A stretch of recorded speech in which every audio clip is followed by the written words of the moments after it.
It doesn't matter how cheap you can get something. If there's no demand for it, there's no fucking point trying to sell it.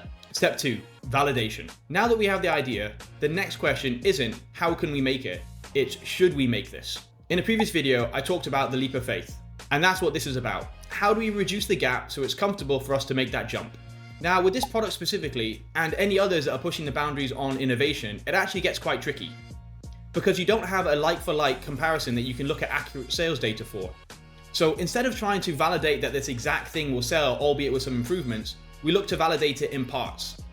We looked at what was already selling in the market, and we also looked wider. The rest of the binder market is quite plain and boring, and also quite cheap. We looked at Etsy, Pinterest, and adjacent niches.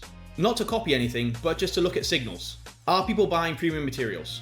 Are they paying more for differentiation? Do themed or decorative binders actually move, or do they just look good in photos? And whilst you can't validate the full product yet, you can validate elements of it. Pricing tolerance, appetite for premium, willingness to buy something visually distinctive, proof that collectors don't just buy utilitarian products. Each of those can be checked off independently.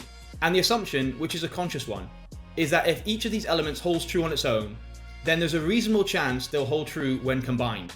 But still, that's not certainty. That's just getting enough confidence to move forward with the next step. Now, some people will say to start with supply side validation, but in my opinion, it doesn't matter how cheap you can get something. If there's no demand for it, there's no fucking point trying to sell it. One important thing to be clear on here is at this stage, what we validated is an idea, not a finished product. We validated that this idea is worth pursuing, not that this exact product will actually work. As soon as we start differentiating how it looks, how it feels, how it shows up, we'll need to come back and check our original assumptions still hold. Sometimes it's a small check, but if the changes are big, we need to go back further. Because validation isn't something you do once, it's a checkpoint that you keep revisiting every time there's a change or new information is added.